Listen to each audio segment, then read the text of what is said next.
Hi. Hello, and welcome to the Partner Panel. So, before we actually get into the official patch, right? Right. Like what actually got introduced, I want to talk about their... Yeah, because I'll be real with you, I was thrown off because it was like weekly update and 13.3 update. So I was like, all right, so we just got hit with two different things within 24 hours, right? Yeah. And one of them was rather short, but I do like the fact that the coming, down the road was separate, and then a separate one for, hey, this is in the game today or tomorrow or some shit like that. Like, I like that differentiation because, bro, like, much love to my homies and to the community and everything, but too many people don't read, low key. Right. Yeah. No, 100%. And the thing is, like, but now this looks like this is next patch. And that's not 100% set either. You know what I'm saying? Like, these are things that they're working on, but like it still looks like it's next patch. Okay, I see where you're coming with there. Like, because they're differentiating the down the road versus the now, it almost insinuates that it's going to be for the next patch. I mean, bro, but should they actually get down to the point where it's like, yo, this will not be next patch, or this will be next patch, or maybe just even throw a little disclaimer in there that the following is not guaranteed next update or some shit. Like, actually, be good. For the objective timers, it says that they're already in the game under objective timers such as jungle camps, shrines, raptors, prime helix will have a 3D camp timer. So that's interesting because because in the 13.3 update, objective timers are in there. 100% correct. Now it actually gets double mentioned. I don't know why. It's like in the 13.3 update, it gets mentioned, but then in the weekly update, it also gets mentioned. Yep. I don't know, maybe they were trying something new. But I'll be real with you, man. I'm kind of happy that they are mentioning new jungle items. Fucking finally. Right, it's the ones that you put in your video back a while ago. We actually just talked about this last week. The fact that it's been 6 months since these two items were teased. We got a new one now, Almighty Gale. Yeah. I have no idea why we have another green jungle item, to be honest. But what was that one we were missing? It was the purple one. The purple one. That's the purple one before. It was like some sort of handheld blade with 5 different blades. Claws, sticking out. Kind of claw looking. And now they're just like, oh, scrap that. We're gonna throw in a green sword. So does that mean that they're getting rid of Stormquiver? Possibly. Because then that would mean... I do know a lot of people disagree with Stormquiver. Like, well, at least the build path for Stormquiver. So it is weird. Like, it's a jungle item that you're building health and power, yet it's a smite simultaneously. You know what I mean? Right. Yep. Like, it's almost like everything you need as a jungler, unless you're like a Countess or something like that, right? Yeah, like the Stormquiver might turn into a different build path and still be Stormquiver, but like build for something else for a green, and then this will be your smite possibly. So. Oh, I get you. Like Stormquiver itself just turning into a completely different item, maybe. Yeah, I mean you could keep it as Stormquiver, but Stormquiver is now solo lane's first building item, whatever that may be, and it does whatever attributes it does for you, but it gives you, it's not the build path of a smite. It doesn't give you the smite in the build path. It is now whatever, it just gives you, build this and, I don't know, just give me some smaller tier 1 and tier 2 items to build into it, and then there you go, you got your Stormquiver when you get your tier 3. Tell you what, I do like the fact that the jungle items would be synergizing more because they're all some sort of blade. That's kind of cool. You feel me? Yep. Like, especially for new players, very easy to identify. Like, hey, Affliction, which is like a small little blade, right? Like a little curved blade or whatever. It builds into these 3 or 5 different types of blades. Much more synergy, more towards the League of Legends style, of course. But I'll be real, I like it. Because seeing a blade build into that weird whatever the hell Stormquiver is doesn't necessarily synergize too much. You feel me?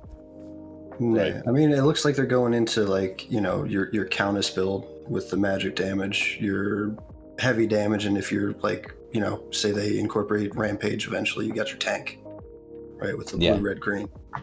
Yeah, some sort of ability base, maybe physical base and then tank based. Trying to give more diversity. Because realistically, those are really the only 3 colors, maybe purple too, that you would need for jungler. For those assassin base, Yep.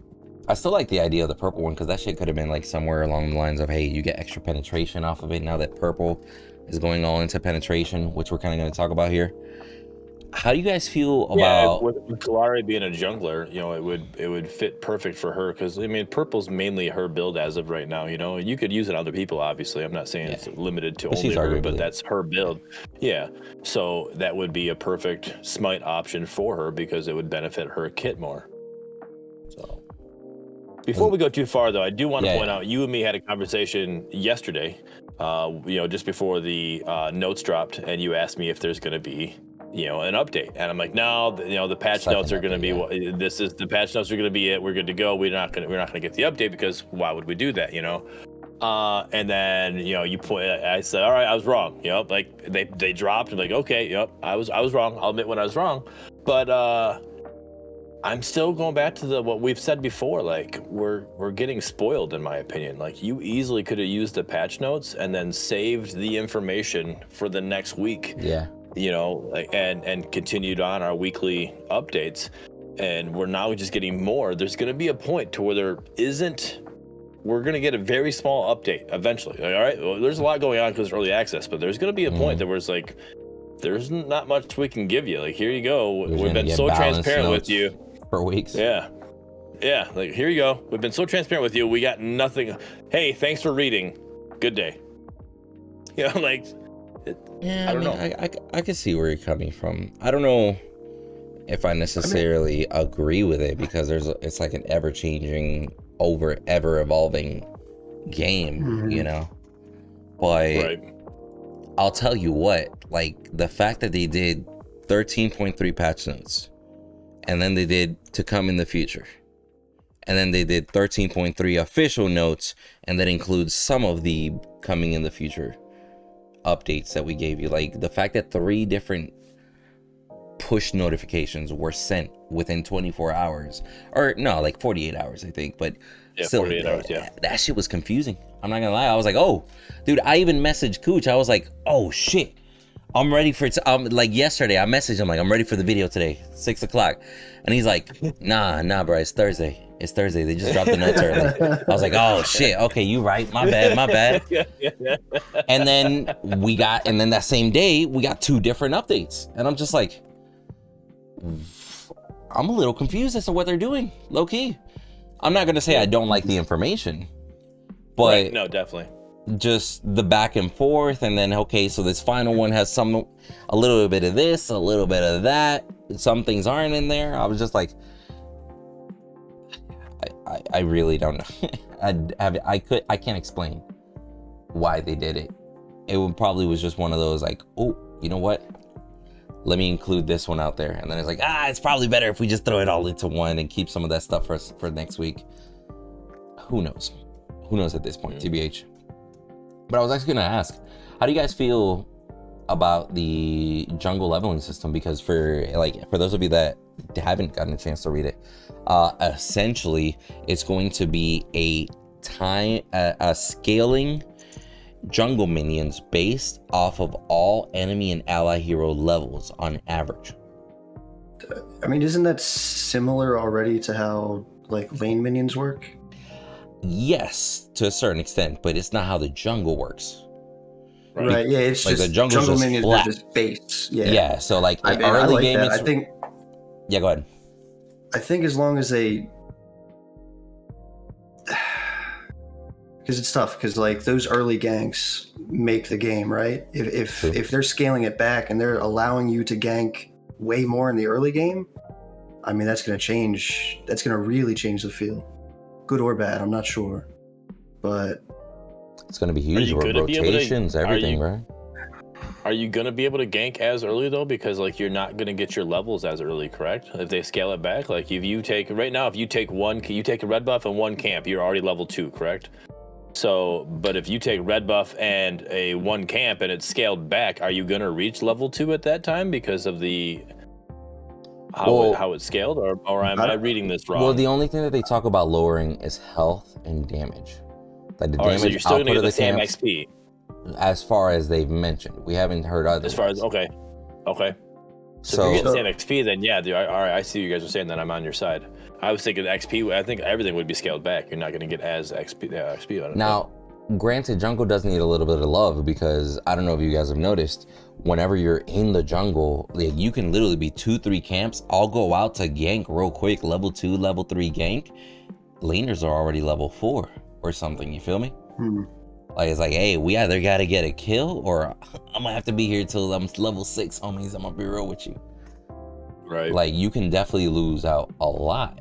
Now, it not only makes it more forgiving, but it also gives more opportunity, more jungle play. But if the timers don't get changed, you're going to have a jungle that cleared his entire camps hella early, and now he doesn't have shit to do for another 90 seconds. That's true. Yeah, so I think what they're gonna do is maybe scale the early game back just a hair, right? And then make it so you're not one-shotting everything late game, unless you're level 18, and then maybe you should be one-shotting. But yeah, I don't see them scaling it back that much. I was gonna say, even then, like, imagine being level 18 if it's going based off of your level and everybody's level on average. If you're ahead, the minions are going to seem pretty weak and you can kill them easier.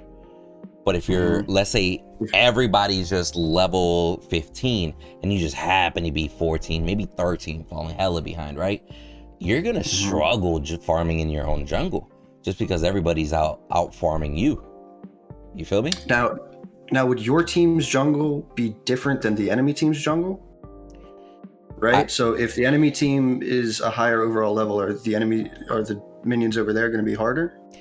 So I think it's going to, since jungle are technically neutral minions, I think it's going to be jungle as a whole, enemy and allied jungle, because the way that they mention it here, the system is going to work off of average level of all enemy and allied heroes. Oh, okay, perfect. I missed that part. Okay, that's perfect then. Yeah. So if you're struggling with your jungle minions on your side, you're going to struggle on their side. But if you're so far ahead that your jungle minions are a piece of cake, the enemy jungle minions are going to be a piece of cake also. That's a quick invade and get out. You feel me? Sounds like it sounds like it's going to be more snowbally then for the team that's in lead in that aspect. You're not wrong. Like, if there is a team ahead by like a level or two, it's based off of average levels. So that means that the team that's behind is going to struggle to kill those jungle minions. The team that's ahead is going to kill those jungle minions faster. Right. Now, that's in the scenario that one team is clearly ahead. Yeah, it will be more snowbally. But in the event that it's just one or two players, theoretically, it should balance out. It should balance out, right. But yeah, I'll be real. You bring up a good point. Snowballing's always been an issue in these games, and I know they just adjusted favor to prevent snowballing, but by doing a jungle change like this, it's almost like they're going to create another snowballing method. You feel me? Right. Yep. Like 1 step forward, 2 steps back sort of deal. Nope, I gotcha. Yeah, it's gonna be something you're gonna have to. I mean, I think implementing it, like, it's perfect time to do it. We're in early access, so let's implement it. Let's get that snowball let's get the data points, and then we can figure out where we need to get this leveling system at, tweak it to where now it's still what we want. It's still going to be, based off of your average level, but we got to figure out what that points are, the starting point, ending point, everything is, to get that balancing. So, which is a weird spot to be in, man, because I agree. This is the time to work shit out, try new shit. Hell, if it doesn't work, roll it back, etc. But at the same time, it's kind of easy to alienate an existing community by experimenting so much. You feel me? There you go. So, which I'm all for it. But at the same time, I know plenty of people that are like, nah, bro, I ain't gonna play. That's not Paragon anymore, or whatever. You know, to each his own. They're not trying to be Paragon, right? Right. But no, and that's the thing is we've talked about before.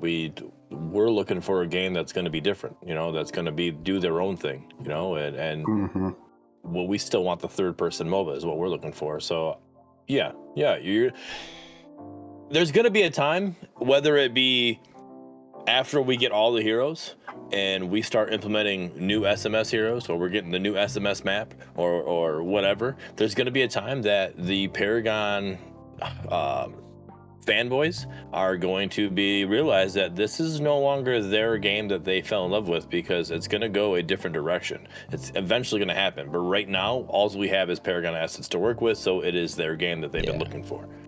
So eventually you're going to lose those people anyways, or they're going to stick around because they still enjoy the game of what it is. Something drastic will happen. Yep.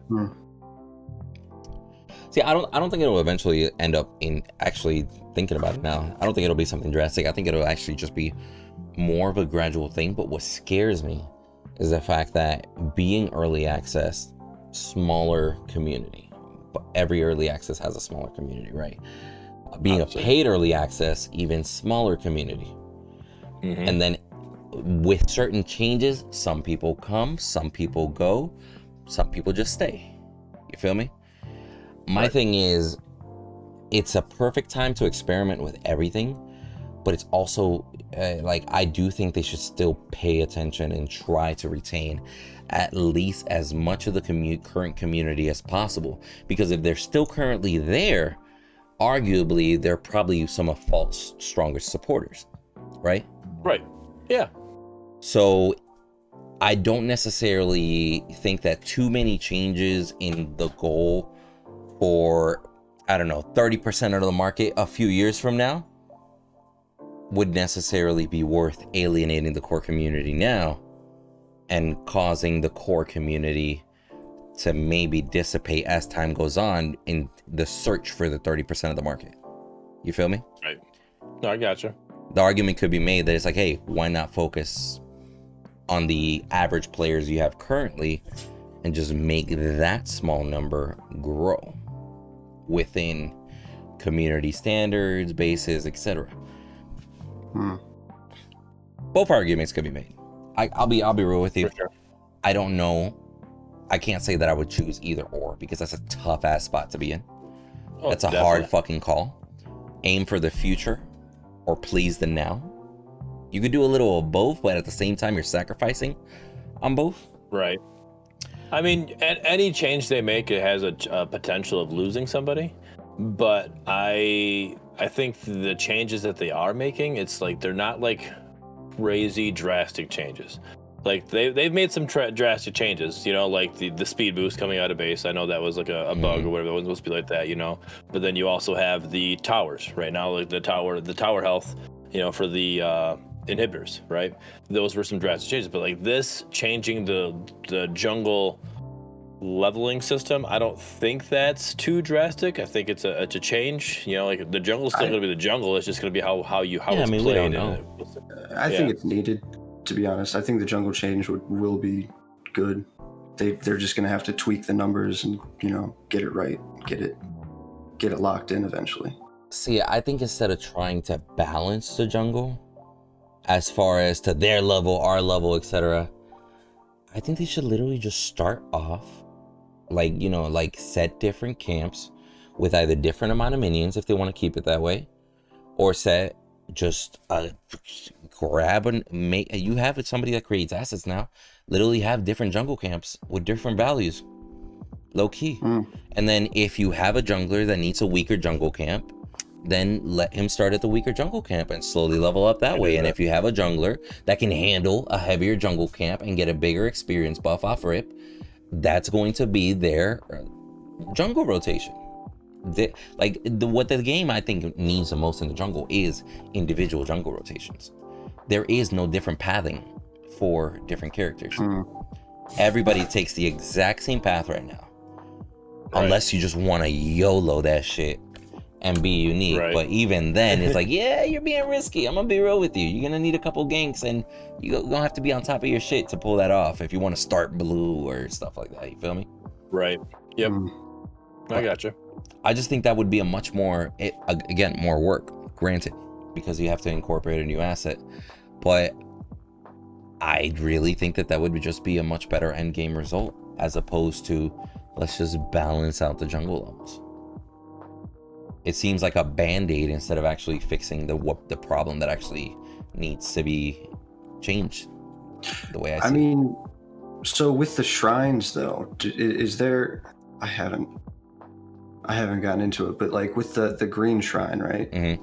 Do the junglers go and take that, or is that always set off for the off lane? Junglers take every. Here's the thing. So the jungler sets behind the laner if he takes their shrine. Fair enough. But if the laner is not going to grab it, the jungler should. It's one of those things that the jungler could easily help him, and it's like, yo, you gonna grab this last hit? All right, fuck you then. That's mine. Keep going, straight up. Right. Precious seconds. Seconds. So the jungler could easily get fed that way. And I'll be real, that green buff in jungle, huge. Gold buff in jungle, huge. Extra gold per guaranteed minion last hits, huge. You feel me? Right. And then the fact that there's 2 blue ones, it's like, hey, that's arguably one of the more free ones. Arguably one of the most contested. If my mid laner takes blue, I'm on the other one. Take the other one. Straight up. Absolutely. Yep. Hell yeah. Yeah, and also, I mean, that's the play anyways, because that keeps it away from the enemy mid laner, or enemy jungler, so you want to control it. Controlling the shrines as of right now, I haven't played enough of 13.3 to know if the shrines are. They did. We'll go over it, but they did make an adjustment to where they're not as OP, or overtuned. We'll say not OP, overtuned. So they made that adjustment. So but at the time when 13 dropped, shrines, if you controlled shrines, you won the game. Like that's just the way it was. So that's the play anyways. But even with the tune back on it, I still think you're still gonna want to do your best to control them. It's still gonna make a huge difference. It's an objective. Yeah. Yep. I mean, I definitely remember back in Paragon, it was your red buff, or you would clear your jungle, and then you would get right down to the river buffs. Yep. And you would either take one and have the other guy take the other, or gank or whatever. And I think then that led to a lot more. The black buff. Yeah. So I think what they're doing in the jungle is a good path to take. Yeah, we're just gonna have to wait and see if it's actually a drastic change or if it's just right, Now, so I know you guys haven't had much time to go over this, play this patch yet, 13.3, but I'm telling you right now, these objective timers, perfect. I love them. I've been playing ADC a lot lately, and to be able to go down there and see that gold buff, to know, all right, I got 17 seconds or whatever, how much time I got, and then you can go back and do something. You can make your decision. You're not going there okay, it's not here. And you look at the map, you're like, okay, I have this much left of a circle to fill. How much is that? They literally look at it. Okay, I got this much time. I can go, get some more last hits, so you're not missing out, or do whatever. Or we can take Raptor first, and then I can get the gold buff there. However you want to do that. And the visual, the red buff, I think the red buff visual from the icon they have for it, yeah, it gives me this Joker vibe. It has a little I don't know, yeah. He's the only buff with an actual humanoid face or whatever. Yeah. Right.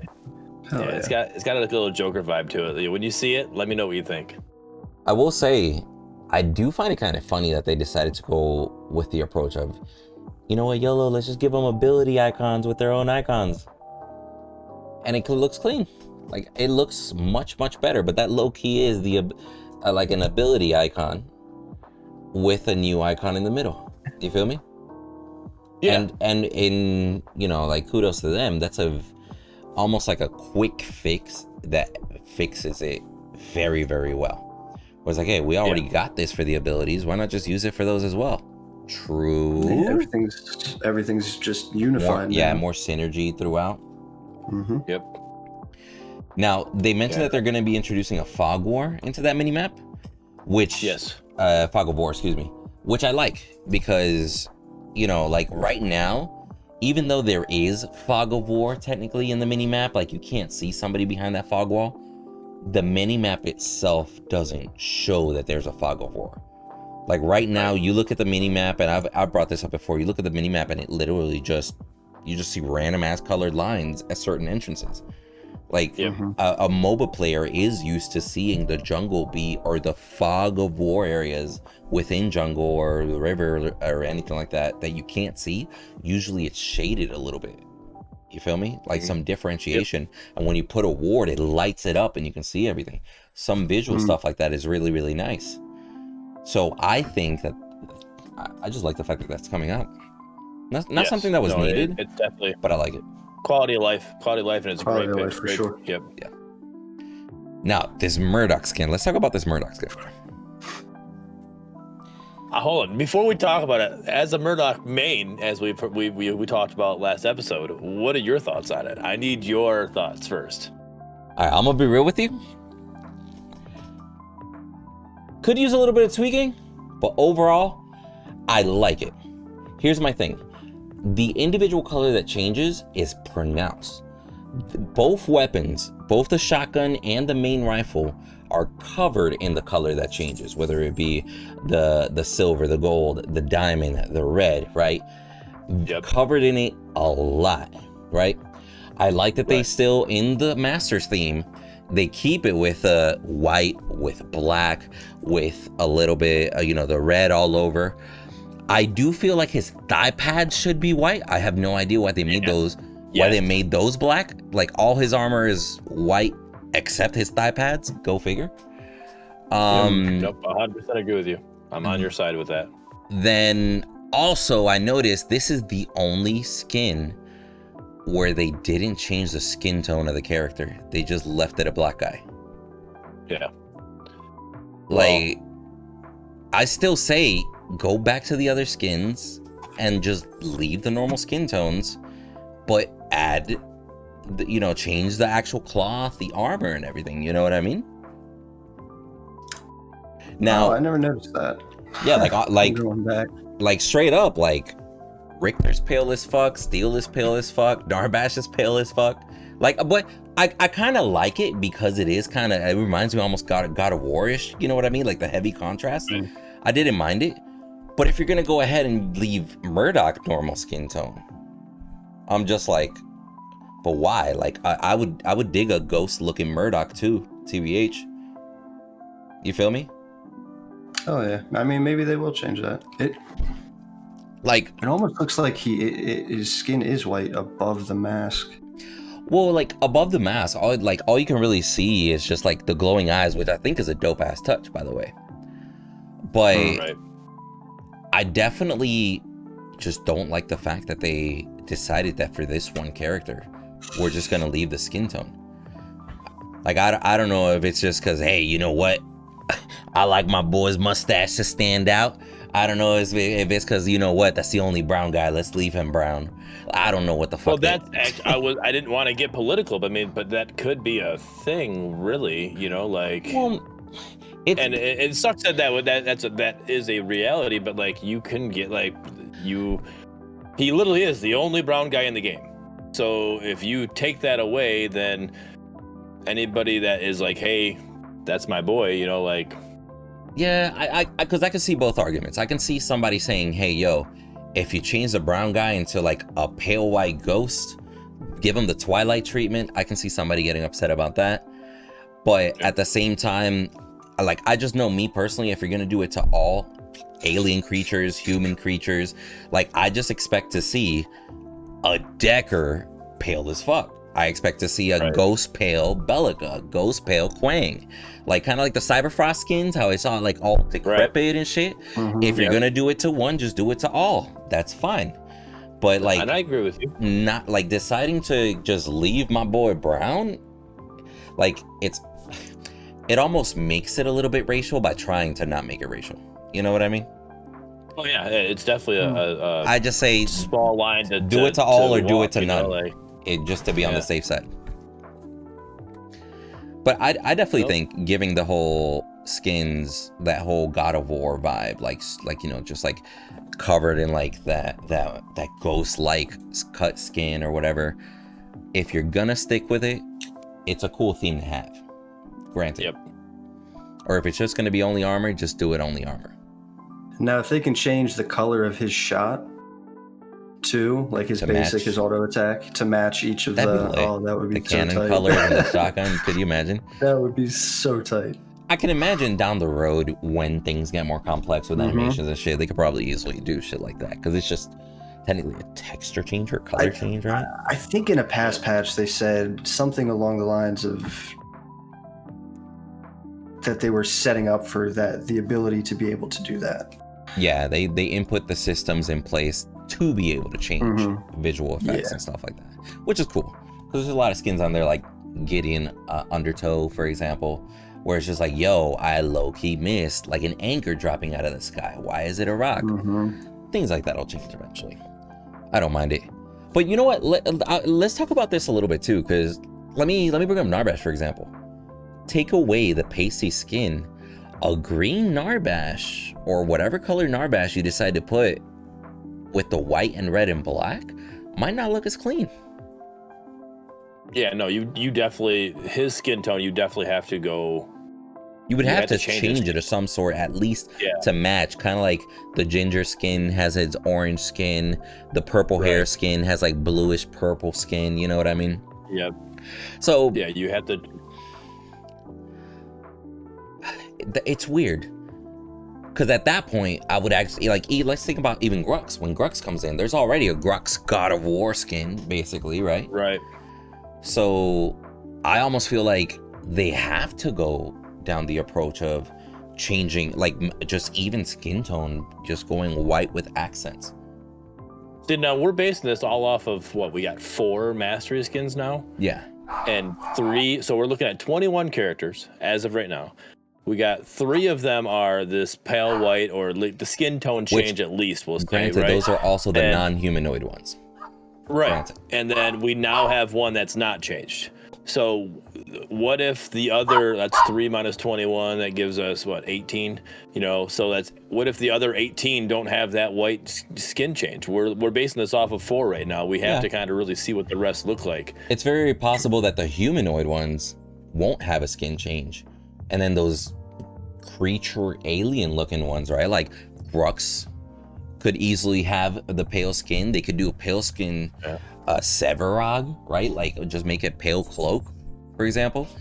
You could if they do a reverse Grux? Because you already have the, like you said, we already have the War Chief skin, which is the Kratos. Like, what if they do reverse and it's literally all red with the white lines and make the white stand out? You know, like a reverse Kratos. Yeah. And then almost all of him is magma. Yeah. That'd be cool. I think that would be hot. Like, you know, pun intended with the magma too, but I don't know. I almost feel like having a black Grux with the red magma and then white accessories, white clubs, you know what I mean? Yeah, his white belt. Yeah. I also think would provide a lot of contrast for it. You feel me? It would be too. That so would, like, that'd be kind of like how you see in like the Murdock black and gold here. Just like mostly black, but then just the accent popping, I think would be lit. And then throw in like some white here and there, throw in some like random ass white war paint as well on him. Just, I feel like they could get creative on that one. He's one of the few ones that you could throw shit on his face and it'll be all right, low-key.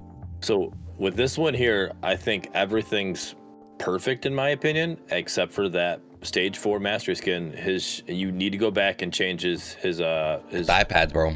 Thigh pads got to be white. Like get those thigh pads white, and I think they probably did it because currently as it sits, it's just, you know, change a couple colors and then most of it changes, right? Like for example, you look in the previous 3 skins, in his chest plate, right in between the highlight color is black. So is his arm. So is the rest of his armor up top, right? Chest plate color is white, so is the rest of his armor. So I'm thinking those textures might be tied to each other. You feel me?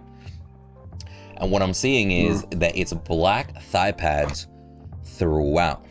So maybe that specific part of Murdock's leg is tied to the same color that his, let's say, like his normal thigh is. You feel me? No, I disagree, because if we look, like you said, you're looking at the very center of the silver, gold, and diamond, right? It's a black circle, right, going through his chest plate, right? Now look at the white one. Look at the master one. It's white circle going through there. Yeah, which the white crotch, the white straps, but all those parts in the other skins are gray also. Right. So everything, I don't know. I feel like I still think it should be white. Change. I just don't know how easy that would be with the way it's set up. You feel me? Everything that's black. But 100 should be from chest up. Everything that's black from the silver, gold, and diamond is white from chest up. So everything that's black from the waist down, silver, gold, and diamond, should be white in the mastery skin, in my opinion. I mean, we're able to make the shin guards to be white. You know, those are like this black silver look.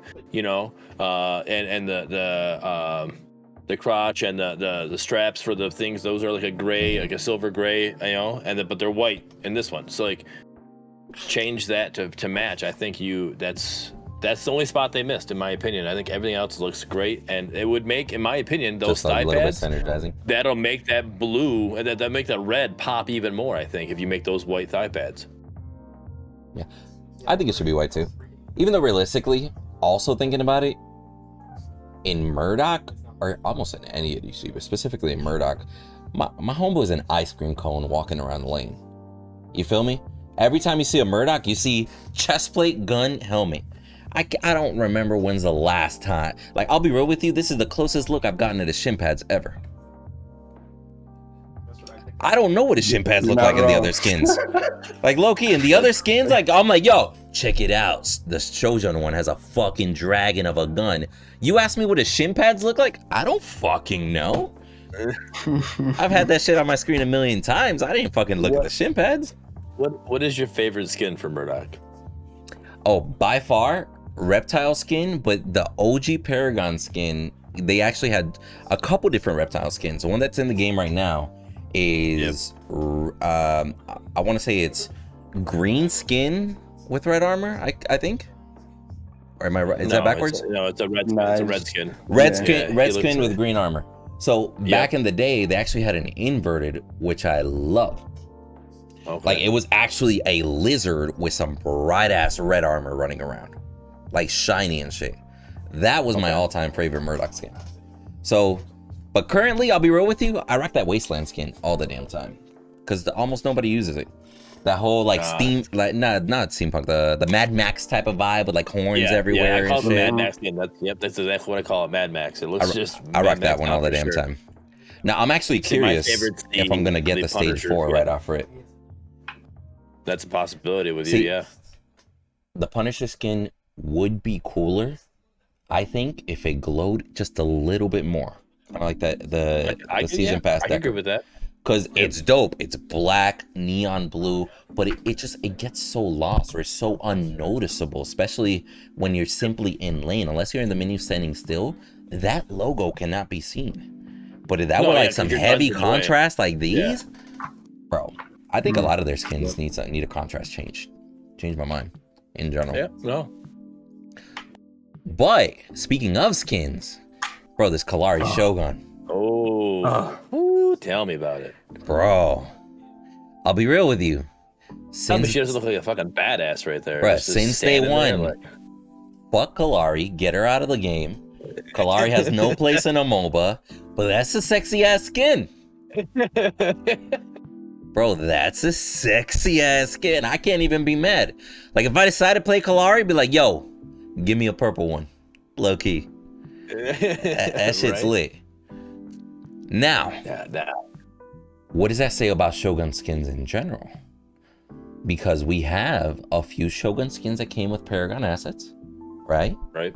We got this Kalari Shogun skin coming in now, and Shogun skins seem to have this general red and gold theme going on, right? Does that mean we're going to get more Shogun skins for other characters? Are those in the works? I hope so. Please. That'd be awesome. Bro, bro, I'm just saying, let me get that Shogun Quang, please. You feel me? Let me get that circular hat going on with him and everything. Like, there's a lot of good options. Yo, no, I agree. My little brother's here. He just overheard me say, he's like, Quang's totally gonna look like Kung Lao. When you said circle hat, that's exactly what I thought was Kung Lao, dude. I mean, yo, a hat like that, low key. Right? He's already the god of thunder. Low key, make him Raiden. Change my mind. I mean, can you give him the? Can you give him a Kung Lao like emote? Oh my god, bro! Could you imagine the BM? Now, I'm actually, just personally, I'm excited for the skins that are coming because we've already seen a lot of good teasers. We've seen the Panda Bear skin. We've seen Sevrog skins. I like the potential, especially with this new, like not only the art guys, but the skin guy that can actually kind of make it, like bring it to life. Make it a reality, Yeah. So I'm super excited to see new skins for unique characters. Rampage, Crunch, Iggy, those characters that you could just go buck wild with. And you don't really need to explain it, you know what I mean? Like, you could literally just do some random shit and be like, is Iggy riding a fucking... Hold on. Is that a Pokemon? Did they get the fucking licenses? And you feel me? And it's just like, why? Because why the fuck not? You feel me? Right. So, I'm excited for that. But I actually really like these new ward skins. These new ward skins actually look modern, and I know that the season 0 pass was very like ancient theme, right? Yeah. So like all those wards look arguably like floating rocks with some moss on it, except maybe like 1 or 2 that are like a little bit on the shinier side, right? Yeah. But I think these look clean. All right. Now tell me that I like them. All right, especially that Dusk Ward, those. Okay, true. Those are great. All right, but tell me that Prime Ward doesn't look like something you would see in Aladdin at the palace, like in a fountain somewhere. Like it just screams Aladdin to me for some reason. I think it's because of the color tone. Because the Dawn Wards, for the fact that they're like that pearly color, they're not like full white. You know what I mean? Yeah. Maybe it gives you that sort of vibe. I personally don't like that it's that pearly color. I really do wish it would have just been white, low key, like the contrast, the dark, the white, etc. Right. But I get it, kind of match the map, so to speak. So what is a Prime Ward?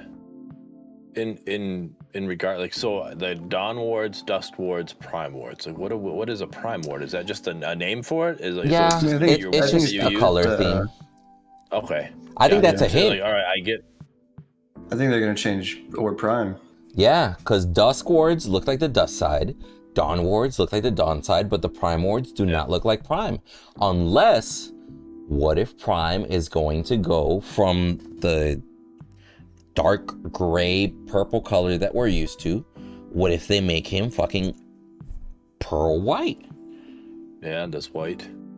Like what if they make him that like super clear shiny ass white? What if they change Prime as a general character? What if he's not the Harambe looking shape anymore? Yeah. You feel me? What if they change it? Or even if they change it, I'll be real with you.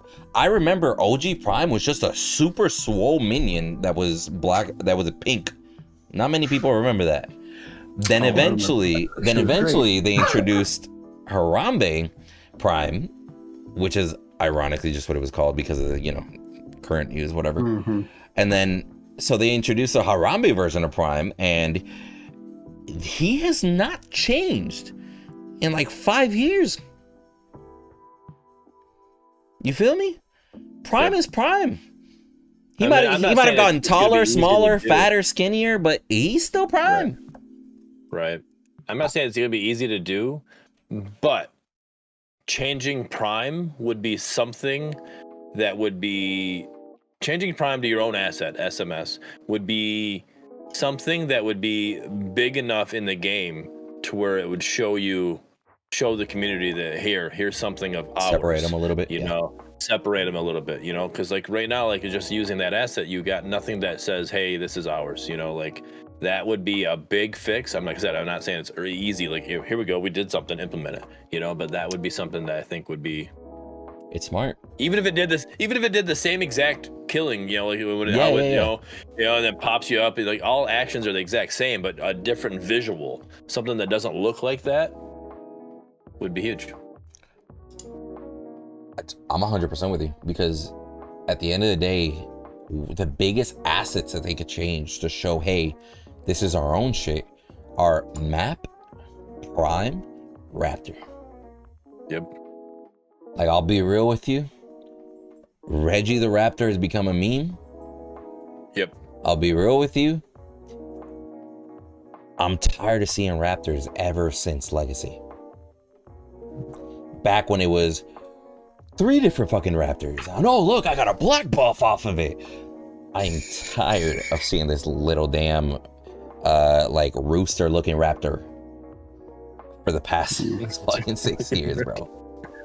Low key, this is a Raptor with a fucking beak that never grew feathers. Right. So, a low key chicken, yeah. So, I really hope that that's something that they're aiming for, because that would be awesome. What if they're not telling us about it? Maybe that's a little hint. What if they're not telling us about it? And for the new map, Prime and Raptor also get changed. That would be bonkers. Right. Yeah, that'd be pretty great.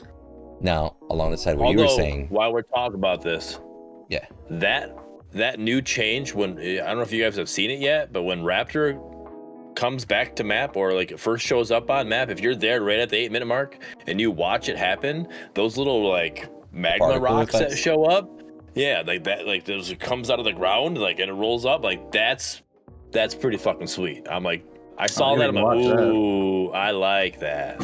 I gotta go watch that. Hell yeah. I was about to say, I'll be real with you, I'm never there at 8 minutes.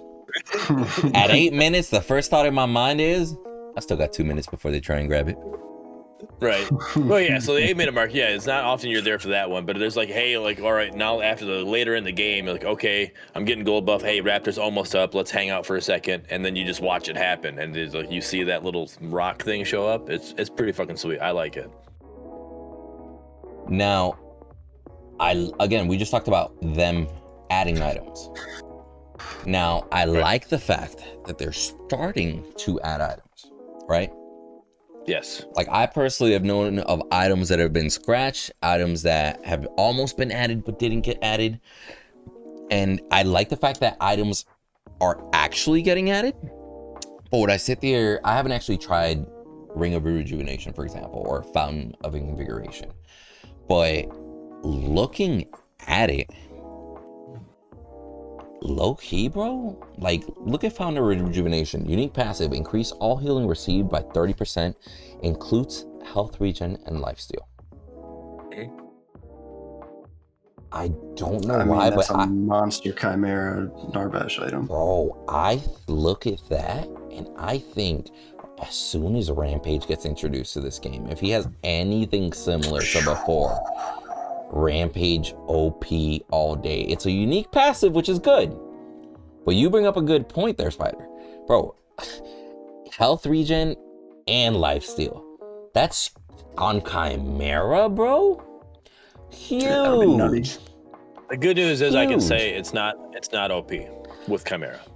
It's not OP with Chimera as of right now. So I mean, true. But I may not be playing against a great Chimera. So, but as of right now, it's not a horrible, like, we played before the patch, so like Boris we knew was broken. He needs to get fixed. That's not the case. I played against quite a few Chimeras, and that's, it wasn't too bad. See, this is an item that I would definitely throw on a jungler, probably like 4 items deep. You feel me? Like, you don't start with it, it's energy armor. Like, usually you don't start putting energy armor until your 3rd or 4th item, because it takes a little bit for the mages to scale, you know what I mean? Try to have a little bit more of an advantage early. But I definitely want to try that item on Boris, though, with his passive lifesteal. When he gets low, that could be big. Well, this is a huge item also for solo laners. Anybody that decides to build, oh my god, what's the name? You build all health, it gives you health regen, green item. Holy shit. PS, thank you. Yeah. Photosynthetic symbiote. Dude, this and PS side by side, kind of bonkers. Imagine a Gray Zone with PS, and then give him a fucking, like a D-Blade, right? Or let's just say, yeah, imagine a Gray Zone with a D-Blade building all green. And all he's got is that one lifesteal item. He's got a shit ton of health regen from PS and a shit ton of health, right? And then on top of that, throwing the Fountain of Invigoration. A Gray Zone that ult can arguably get back to full HP that fucking quick with that item. I think that is a solo lane nightmare, yeah, low key, especially since regen is so big in the solo lane. Actually, problem with that, and I mean he can still get out, but I mean like, you have to as a Greystone with that ult. That means you're being attacked, so you have to get out for the PS to even be activated. PS doesn't activate until you're out of combat. Granted, so. Yeah, but the fact that you're getting 1.5 health regen, which is automatically boosted by 30%. The fact that you're getting 50 energy armor, 450 HP, quite a bit of HP, by the way. I just got a beer dropped off. Toast. Let's go.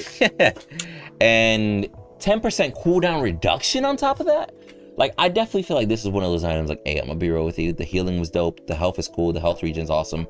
Armor is a nice cherry on top. But the CDR on top, again, sorry, not 10%, not 10%, 10 flat CDR for the new formula. But I don't know. I just think it's a little too much, even though the item might not necessarily be overtuned. You feel me? I definitely don't like items that give you 5-6 different stats at the same time. Like Ring of Rejuvenation. Heal 8% of your max health over 4 seconds after being hit by crowd control. Bro, that plus the 30% boost, for example. Yep. Combination of them, yep. Combine that with photosynthetic symbiote, with, you know, like building full health and everything. You're not only going to get a huge boost of health as soon as you get CC'd, and being mindful, it's hard CC. So that's just like one Bellica stun. It's not like you're locked there for ages. That's a good amount of heal that probably countered the damage from a Bellica stun right then and there. You feel me? 25% CC duration reduction on top of that. 450 HP, 50 more energy armor. Bro, you build a Bale Arm and Argus Cataphract. These two items, you're pretty set as a tanky ass solo laner, bruh. Doesn't Rook reduce? So that could be really good also, with Rook as well. Yeah, you know, going up, you know, not being able to get like comboed by a steal would be huge. Yeah, and the green boots, bro. The green boots. Solo laner tankiness, health, like, and the fact that all green aspect gives you even more health now, which boosts your Titan damage. Like, bro. In SMS defense, not that I do that often.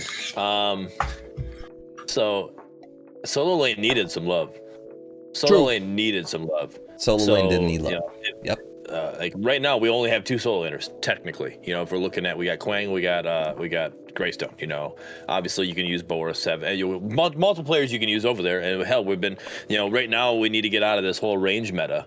You know, being, you know, that hurts the game in my opinion. I hate going in there. Or I'm gonna run Grux, and the next time I'm showed up against a Murdock or a Twin Blast, whatever. It's like, all right, thanks. This is awesome, real fun. Well, so in a general MOBA, going range solo is a strat, right?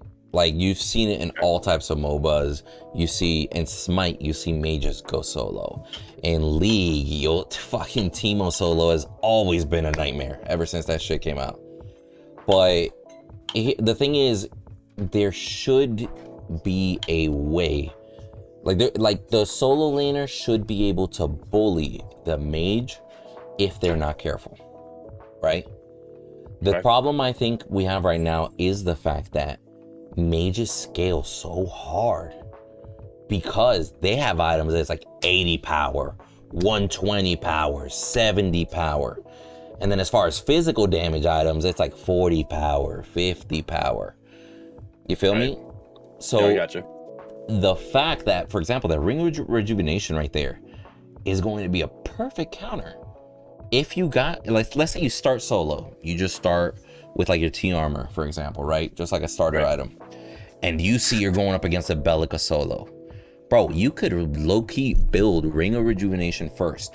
Energy armor, CDR points, 450 HP, CC duration reduction by 25%, and every time you get hard CC'd, you heal 8%. So low-key, if they hard CC you, they're actually helping you heal. Big. No, I gotcha. Yeah, no, it's actually, I like the items. It's like they threw it in there to counter that. Right. We talked about it last week. We're talking about, introducing items, and you said you didn't want them to be like, here's new items. So it's perfect. They're like, here we go. We're going to put these two in. We're going to help, and then here's these, So there's a good chance that, our next patch that we're going to getting, there's going to be a couple more items. Yep. That would be cool. And then, and we just keep on filtering them in, and as they're being filtered in, they're also being balanced as we go. We might see the next balance pass that we introduce 2 more, but there's also going to be a balance to these 2 items because, all right, you've seen them be used. We see how it works. Maybe it's not working as we wanted, so we're going to increase or we're going to decrease, however it goes. So yeah, I think that's a lot smarter considering a studio their size as well. Like just slowly introducing stuff, slowly tweaking. Yeah. No, like we were talking about, there's no sense in throwing in 30 new items and then facing that shitstorm of balance. Yep. Just 2 items at a time. Two or three guys have to sit there and try to figure out why. All right, now we got to balance these 30 items. No, now those 2-3 guys can work together and balance these 2 items. Okay, we got this. Now, I'm not gonna go over the bug fixes because at that point, those are stuff that should be things are now working as intended. Right? Unless it's an absolute game-breaking bug fix, like, for example, the Boris one. The fact that he became super strong because a bug was fixed. Granted, but besides that, I don't see any bug fixes here that require any honorable mention unless you guys see anything there at TBH. Just so, if we're talking about anything, it's the Muriel one. Muriel was the biggest one because that really made her almost OP. She's still a little strong in my opinion, but that fix right there is big because her shields were almost made it impossible to kill anybody. Other than that, the rest of them were good. I could see that. I mean, Muriel as a character in general is just very strong. The way she's designed, the fact that she lands basic attacks, creates stacks, lands an ability, roots you, right? And then on top of that, a shield that shields you not only on activation, but on detonation as well. There's a lot to her kit that can make her powerful under the right character. But I'll be real with you. I see more bad Muriels than good Muriels. So when I see a good Muriel, it's all right, bet. This one actually knows that they can root or something, Right. Too many people still play Muriel like she's a fortunate paragon. But now this CDR formula adjustment. Now I low-key broke this down for Cooch. You did. Appreciate it. Yeah, no, for sure. Because I had to break this down on stream too, because it was one of those things that, again, like Cooch, for example, it was okay, so I understand what they're saying here. We're introducing a new system of cooldown reduction to where it's not capped at 40%, but it's not based off of a percent. We're going to introduce numbers, etc. The more you build, eventually it'll start adding up, etc. You can surpass the traditional 40% limit that was there before, but at that point, if you're building that much cooldown, the rest of your stats are going to be affected because the items with cooldown aren't necessarily damage items, for example. So I actually let me actually pull up that picture that I sent Cooch here, because it really was, it's kind of bonkers to look at it and actually understand it. I'll just have this on the screen while we talk about it so people can kind of get the gist of it. But I gotta say, it can be overwhelming at first, especially I like that they threw out the formula so people understand, but I don't like that they didn't throw an example. That's like being in a math class. Hell, even back in high school, right? You're in a math class, teacher shows you a formula with letters and shit, and you for the first time, and you're like, the fuck is that? And then she's like, oh, you're going to be solving for this. And like, I don't know how to do that. What does a teacher do? I show you an example. Now you replicate, right? Right. The fact that they threw the formula out there and didn't show an example, I was like, yikes, bro. Like, I can definitely see why people might get confused on this. And I even joked about really it. What it was. Really what it was. I saw it and I read it and I knew it was an equation. But like without having variables, I'm like, huh? I'm like, I'm losing brain cells right now. I'm like, what is going on? Like, I see this, I know how to do math, but I'm like, I'm really confused with what's going on here. And I'm like, and then once I read, and Windu, you got thanks from, I gave you a shout out on my stream because I pulled it up on Thursday when I went over the patch notes. I went and grabbed that, pulled it up, put it on stream, and everybody's like, hey, thanks for that. I'm like, nope, that's Windu, thank him for that. I was like, cause this, it helped me out as well. I definitely needed it. Now, granted, unless you're a boss as fuck at arithmetic, right? If you can be mid-match and be like, oh, I got 23 points. That means I got exactly 22.3%. Like, hey, man, if you're that type of guy, kudos to you, right? Or girl, right, or gal, exactly. Right? But low-key, I would say the general takeaway from this is 65 points of cooldown reduction is 40%, right? Yep. So it's safe to say that somewhere next to near 32.5 would be close to 30%. You feel me? You see how that'll go from there? It's safe to say that half of those points is half of the cooldown reduction. And then it goes from there. So at the end of the day, low key, as a 65% is 40%. Sorry, not 65%. Sorry, 65 points. 65 points is 40%. Right, 65 points is 40%, and then 32.5, which would be half of that, would be 20%. Around 20%. Yeah. You said 30, which is my bad. All right, yeah. English I was like, wait, what? English is hard. Hold up. Yeah, 20. So, in general, as a support, like especially supports used to max out cooldown reduction in the first 3-4 items, right? Yep. Supports are mainly the ones that are going to care about this. Just know that as a support, as soon as you go above 65% cooldown, I mean, not percent, excuse me, 65 points of cooldown reduction, you're getting to the point of diminishing returns. You're adding more cooldown, but you're losing utility. Worth being mindful as a support, because you're going to get to the point where it's like, hey, if I want to build cooldown, I can't build some of the active items that I need and are clutch as a support. If I want to build cooldown, I either have to build the same item twice. I might have to start building a green item. I might have to start building, you get where I'm coming from? Like some other item that has cooldown. Like those rejuvenation, for example. Let's say I'm a Narbash and I decide to throw in that rejuvenation one. I'll increase my own personal healing by 30%. So I stay alive longer, which means I can heal people longer. Right. Who knows? Might be a viable tactic. But it's one of those things that you got to be mindful. You're going to be sacrificing after a certain point to introduce more cooldown reduction points. Now, I'll be real. Now you just got me thinking. Narbash rejuvenation with mana lens gives you the 20 CDR, also gives you mana regeneration, and it'll give you the healing percent. So you could heal longer, keep yourself healthier. And you get the CDR? Bro, my troll build on Narbash was always starting Mana Lens. Then I went into the White Boots. Then I went into Nirvana Jewel and Warlock Opus. Just to troll. A little bit of armor, shit ton of mana. But by the time Warlock Opus came on, I shit you not, my heal never turned off. That, with Magician, literally never turned off by the 4th item. Now, if on the 5th item I can throw this bitch on and increase my healing by 30%, I'm like, bro, get me in. Like, it's gonna be bonkers.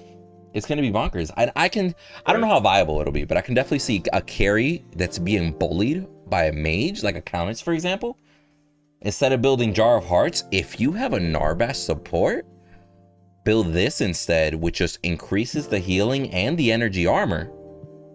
Yeah. And now you're just outlasting everybody because you got your shit ton of lifesteal with D-Blade. Arguably double D-Blade is kind of stratty right now. And then on top of that, you got the Narbash heals. All that is increased by 30%. And then on top of that, you added a little bit of energy armor. Arguably, that boosting the D-Blade sounds kind of nutty in its own. And with that rework, that build isn't inting in any way. Because the rework, if you, like the way it was, if you built... You don't lose something by building into a different color. Yeah, you're not... Exactly. So, like, you build a different color stats, like that... Yeah. Right, exactly. Yeah, that's a different situation. But, like, obviously that's a, you know... That works. I mean, that's... I love the way... I love where this is going. Like, SMS is definitely going in the right direction, in my opinion. Yeah, the fact that weird off-meta builds like that are even a possibility now excites me as somebody that does a lot of builds, right? Right, because it's not going to be the same... What's the word I'm looking? Stale. You know, like, all right, I know if I'm going carry, I know my 6 items I'm building. Let's keep going.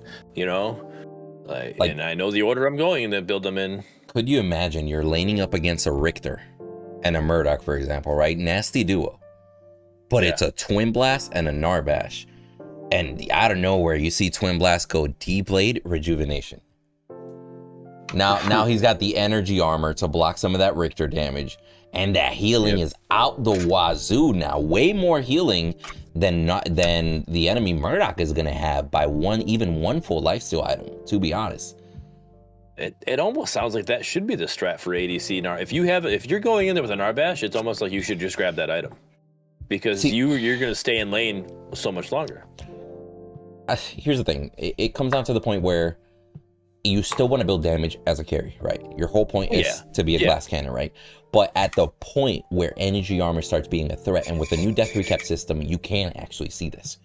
When you look at your stats and you're like, I'm gonna be real with you, that Murdock hit me 4 times. That Richter fucked me up with his ult, his pull, his AoE, his silence. That all did ability damage to me and fucked me up. That one item could be the difference between you winning the lane. So it's more of a situational item that can help boost you. Or it might just honestly be like, hey, you're so far ahead. Like once you have a lifesteal item on, like once you have D-Blade on, for example, throwing that on to enhance it might not be a horrible idea, but you got to make sure that you at least have, you know, like let's say for example, it's definitely going to be your first item. Yeah, if you go deep, like for example, if you go crossbow, boots, D-Blade, fire cannon, and then rejuvenation, fuck it, bro. It's late enough in the game. You're gonna need a little bit of energy armor probably by that point. I'm not gonna hate you for it, but if you got a Narbash support, I would do it. If you don't have a Narbash support, fuck it. You need energy armor, go Jar of Hearts, and you still don't get penalized, which I love. Yep. Yes, that's the biggest thing. Which, let's actually talk about that. The favor mini rework. I absolutely fucking love that favor is not tied to items now. It's just a flat stat, which is fucking awesome. Of course, it's still based off of what aspects you choose. You can only choose the color aspects that you chose, the color of the aspects that you chose, right? But again, if I am a Murdock building all red, I'm building nonstop physical power. If I decide to build a Jar of Hearts or rejuvenation, whatever the strat may be, I don't get penalized for it. It's not like, fuck, bro. Now I don't have it. Now there's an item that isn't infinitely stacking. I'm behind now by 15 power because I didn't choose a red item, for example. Yeah, it's pretty awesome. It's amazing. You can pretty much take advantage of 3 colors here. You can build one color, you can put an aspect in one color, and you can put an aspect in another color. You know, so if you want to build all red, but you still want, you know, let's say you want the physical power, but you also want the penetration. Sorry, let's not do that. Let's say you want the health for whatever reason, you know, but you're gonna build red, so you get the red your damage items. You're gonna get the health, and you're also gonna get physical penetration if you want to build that way. Now, obviously, you're losing somewhere, but you can do that. You can. I was about to say, listen to this. Has anybody tried a red and purple aspect Boris with green items? You know, throw in that one, like that one lifesteal item that he needs, and then build full green, but for the rest of the game, endlessly stack power and pen. Yikes. You're getting tankier as you're building power and pen. Get me the fuck out, bro. Yeah. The fact that you can do stuff like that, like you mentioned. Yeah. I love that I'm just not like, hey, yo, I pick red, so I gotta build everything red. I'm fucking stuck with red. Yep. If I don't do red, I'm throwing. So did they get rid of the one favor per item? Yes, completely. Items no longer stack with favor. It's just a flat stat, and that's what this. No, I think right. They don't stack with favor. If you got D-Blade, if you got you D-Blade, no longer get still, that one. You still get that favor, that one favor for that. No. And the answer is they got rid of that. Okay. But they are giving you like obtaining favor. They show you to obtain favor, you get favor a lot faster now and a lot more often. I see that. Hell yeah. Yep. Now, speaking of, killing 25 minions grants you a favor. I like it. Better than some random 33 number. Like, it's actually just 35. Flat. Or it's 35, 35. Still. But still, better than a random 35. Like 25 at 100, I got 4 favors. Quick math. Yeah. Right? Right. Exactly. I absolutely hate that Raptor gives you more favor than Prime. It's always been that way, though. No. Prime used to give you 5 favor. No. Prime only gave you 1. Prime gave you 1. Raptor gave you 2. Yeah, bro. All right, I'm gonna have to look that up. I could be wrong. Now, I'm pretty sure I'm right, but now you got me questioned. But I'm pretty sure you could be because Prime was 1, Raptor's 2. Because I always knew it as 5, but I never looked at it. So it is very possible that it was just 5 in general because it's 1 per team member. You know, so you could be right. But granted, Raptor is more of a favor-based objective. That's the only real benefit for the Raptor. A little bit of economy and favor, right? Yep. So I understand why it would be more, but it's kind of weird also that the biggest objective in the game, the one that can actually help you finish the game, gives you less favor. Well, I mean, yeah, it gives you that huge buff. The favor is just a bonus at that point. Right. Right? Like, you should be taking serious objectives after getting Prime. Right? Should be is the keyword there, 100%. Right. Mm-hmm. I understand it. It's that balance. Like right now, like if you gave Raptor kept it at 2 favor, it's still not, even with the favor rework, it's still not going to be like, hey, we don't need to get it at this point. Now that it's giving you 3, and now with the favor rework, that's big. You getting 3 favor, like. That's, like I said, you're building blue aspects. That's, 7.5 energy points, energy power you just got. Like, that's big. That's a good chunk of energy power you just put on. That's a good point. Definitely. 4 Raptors deep, you literally just build a full item. So yeah. I get that. And at this point, before this was implemented, Raptor was, nobody cared. Like, getting Raptor did not matter. You could go a whole game and not get Raptor, and it wouldn't matter. Like, you could let the other team get it. Go ahead, it's all yours. I'm focusing on my lanes, my jungle, and Prime, and we will win. It's actually kind of cool that they're adding more complexity by separating the favor and like the importance of favor in different areas, and then be like, hey, I'm gonna be real with you. You kill a shrine, that shit doesn't count for favors at all, but it will give you the individual buffs. You kill Prime, a little bit less favor, but you get a big buff, right? You kill Raptor, that means you're aiming to get favor for your entire team, right? Yep. So I like the differentiation. I like that even though some of these things were there before, for example, first turret grants favor for the entire team. I like that. Wasn't that always there? It was. It was 1 favor, right? Oh, yeah, that's fine. I just want to make sure. But it wasn't. I read that. I felt like there was a change, stated. But I'm like that. I mean, I think that's the only one that, in my opinion, if I remember correctly, that's the only one that didn't change. Raptor went up 1, Prime went up 1. First turret, I thought that was what everybody got that for first turret. If you were the team that got it. The kills at assist, that went down 2. Down 2 kills. So you used to have to get 7 kills or assists to get favor.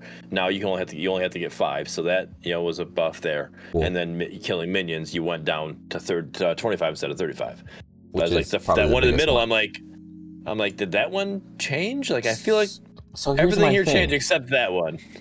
We don't know if it changed or not. because it's very vague. First turret will now grant 1 favor to the entire team when destroyed. Is that first turret per team? Exactly. Is that per team? That's true. Or is that in general, just first turret in the whole game will grant 1 favor to the entire team? Oh, it's a race to get first turret. Like, that one's still vague. It was vague before, it's vague still now. Yep. You feel me? So I do want them to clarify on that. Dude, shrine buffs being reduced from 90 to 60 is huge. Yes. It lowers how strong, agreed. It lowers how strong they were. Yep. But also, it's I mean, they're still, like, shrines can still be strong. Because here's the thing. 60 seconds. That's literally a minute that the enemy can steal that shrine buff from you and keep it for themselves for a whole minute. Yep. Like I don't know how many times I've seen the enemy duo grabs a shrine, and I just tell my duo, kill that Murdock right now. Yep.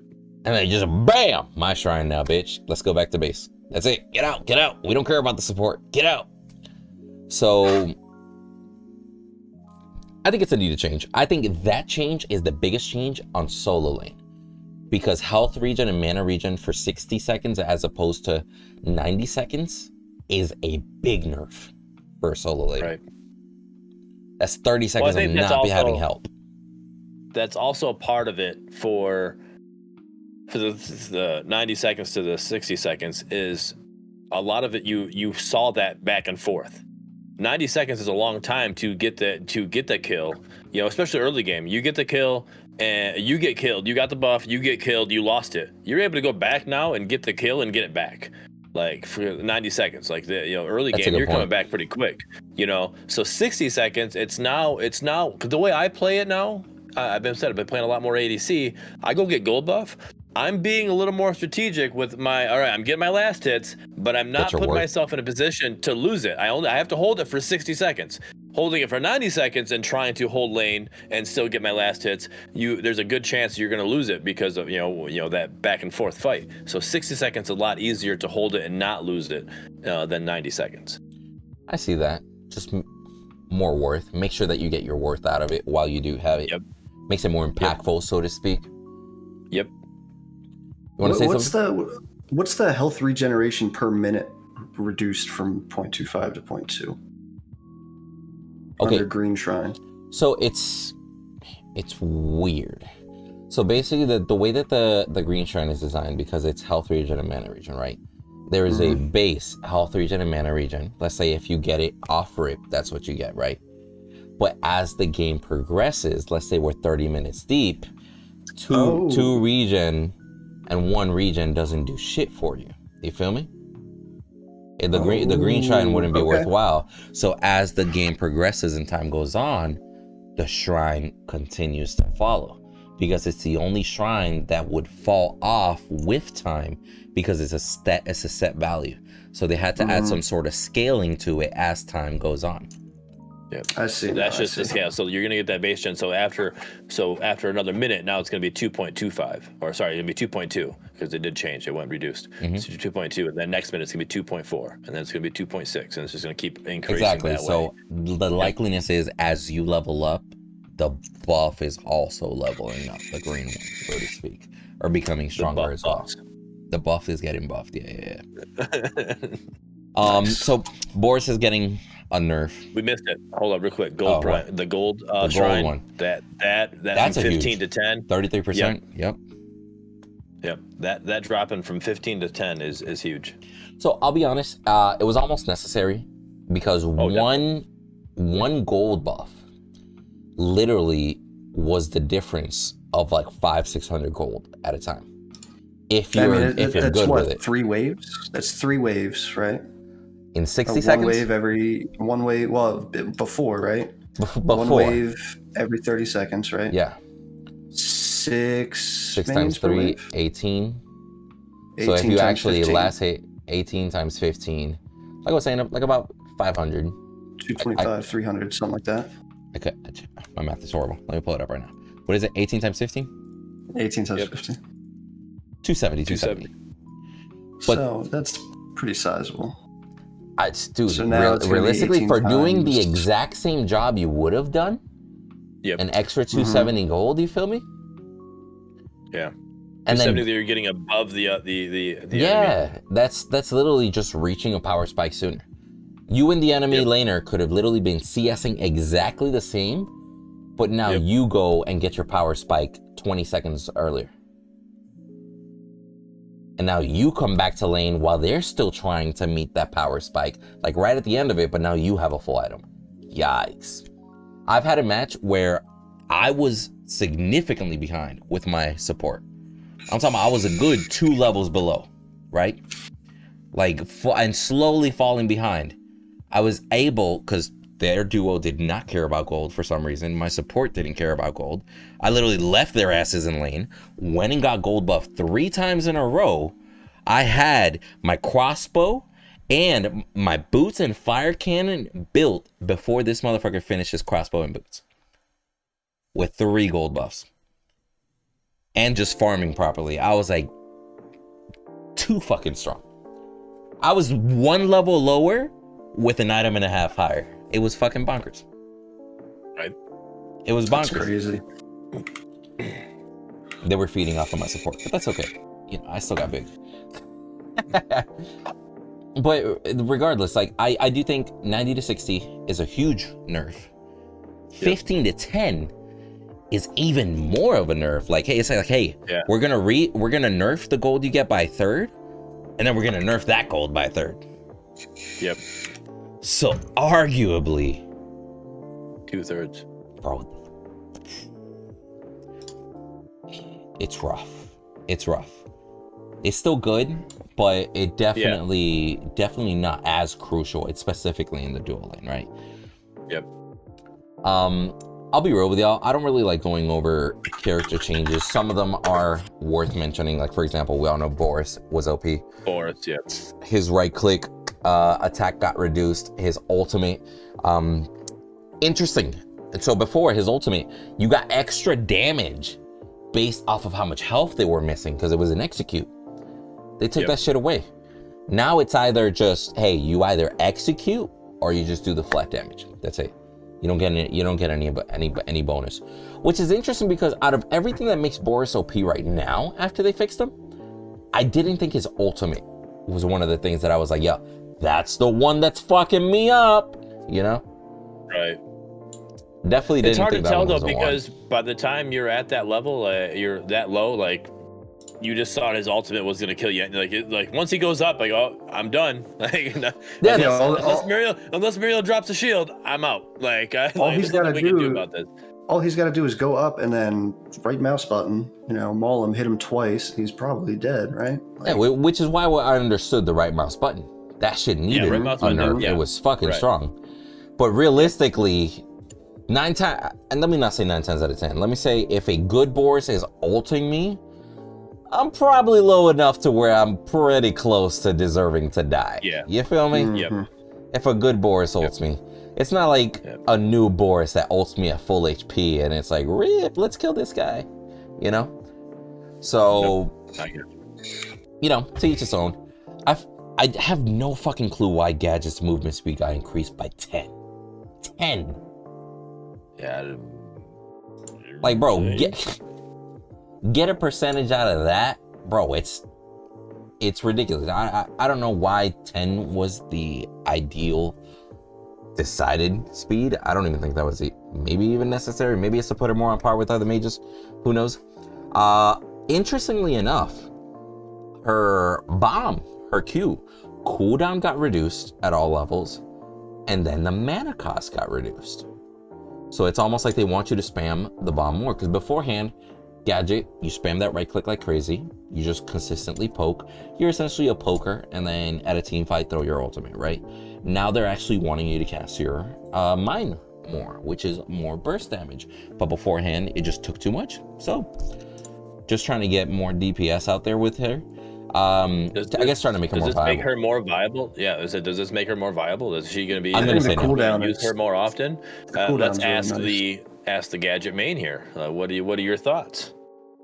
Who, me? I haven't played Gadget in a while. But Gadget used to be your girl. I never used her Q. I would leave that almost that was the third ability that I would upgrade, because the right mouse button paired with that movement slow. Ridiculous. So, and the fact that it followed. This is the one that she throws out and it sits, and it possibly a minion will pick it up, or you pick it up and it lands on your head, right? That's what this one is. This isn't that one that has that like searching cone that goes out. Okay.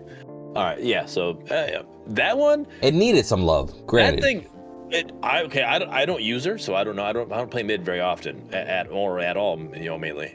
So her Q, like, but that one playing against her, like we're doing Cooch's Custom Tuesdays, when you get a gadget in there, that freaking bomb will mess you up. Like, I'll be sitting there and I was like, I went from a whole health to also now I have like, Boris can ult me because I'm that low right now. Like, we're done. So it does some damage. I'm cool with it. Yeah. If the range is still what it was, then hell yeah.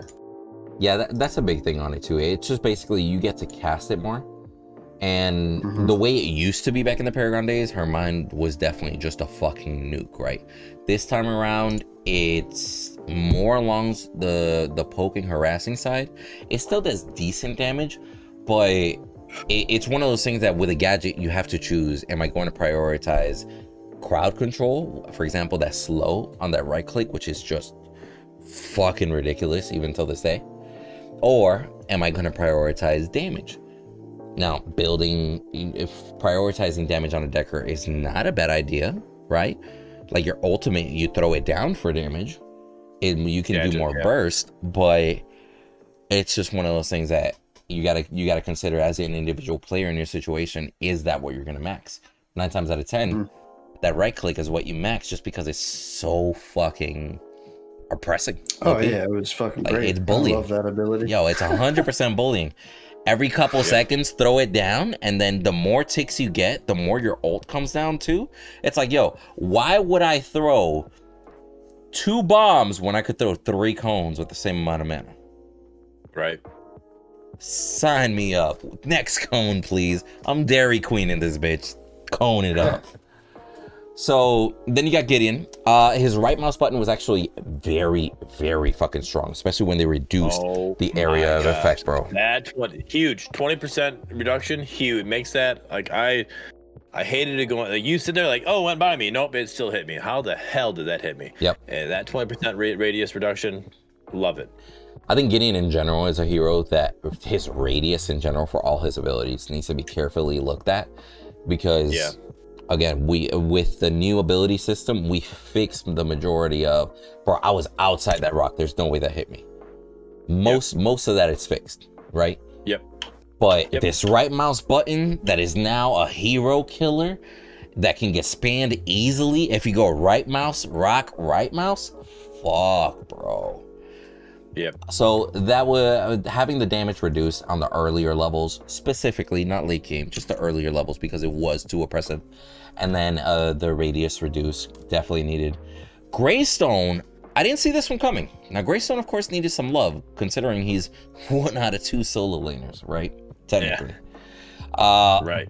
But the fact that they buffed his damage on his swords and increased the power scaling from 96 to 120.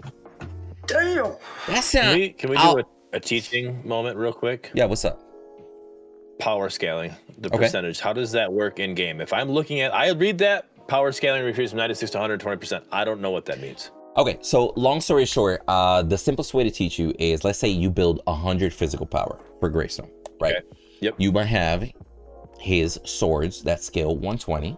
You might have, let's say his basic attacks. Let's say his basic attack scale 0.9, right? Or 90%, for example. I don't know that these are the numbers, just for reference. Right. That means for every 100 points, that one basic attack is going to get 90% of what you built. But in this ability, in the Q now, for every 100 points, you get 120 points worth of damage.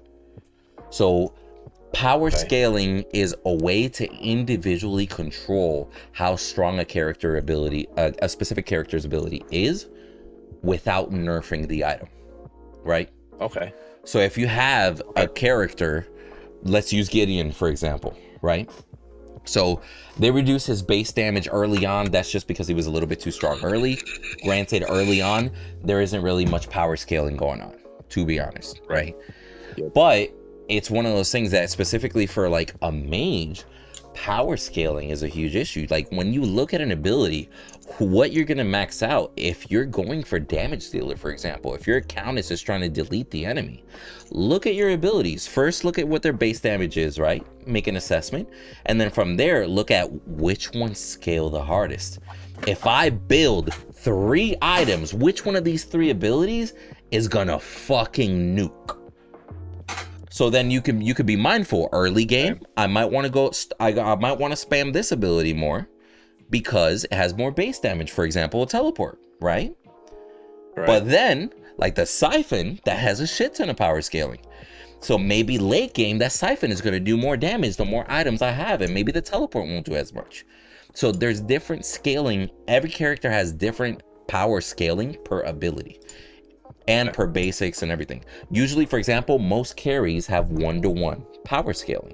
For every 1 power that you build, is 1 power that goes to the basic attack. Right? Okay. Not necessarily the case for everybody. Did that kind of explain it? No, yeah, a lot better. Yeah. To me, it was just numbers. I'm like, okay, I don't know what that even means, but good. Move on. That's how I was before. Until just now. So. Now, I like the fact that his leap got adjusted so he can actually vault more, because his leap was kind of wonky before. You could still pull off some Greystone shit, like I'm gonna leap over this wall, but it's like you had to jump and then at the top of his jump then do the leap, right? Yeah. Now it's more adjusted to where, similar to like a steel ult, right, where you can literally just target that shit over the wall and you know you're going over, right? A lot easier to land, and the targeting actually shows up. So for Murdock, interesting, base health got reduced by 30. It's like half a basic attack. Don't know why, but that was necessary, right? And then health per level reduced from 93 to 87. Now, I'll be honest, kind of bonkers. Murdock scales in armor and health better than a Greystone does. But they're counting on you to build armor and health on a Greystone.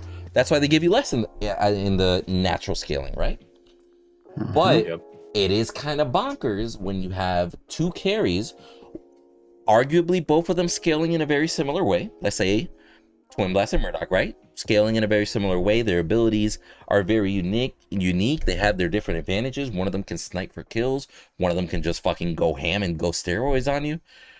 But when you have one significantly outscaling the other as far as health goes, next thing you know, you're 10 levels deep. You're like, hey, we're both level 10. We both got the same item. We should be fine.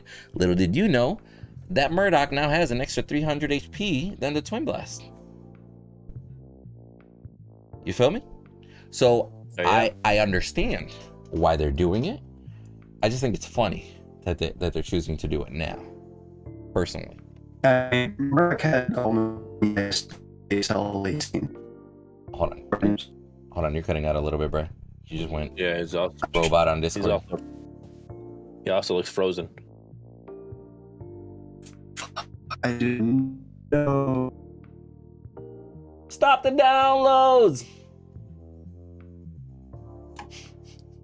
I'm not doing anything. Fuck. He said, I'm not downloading anything.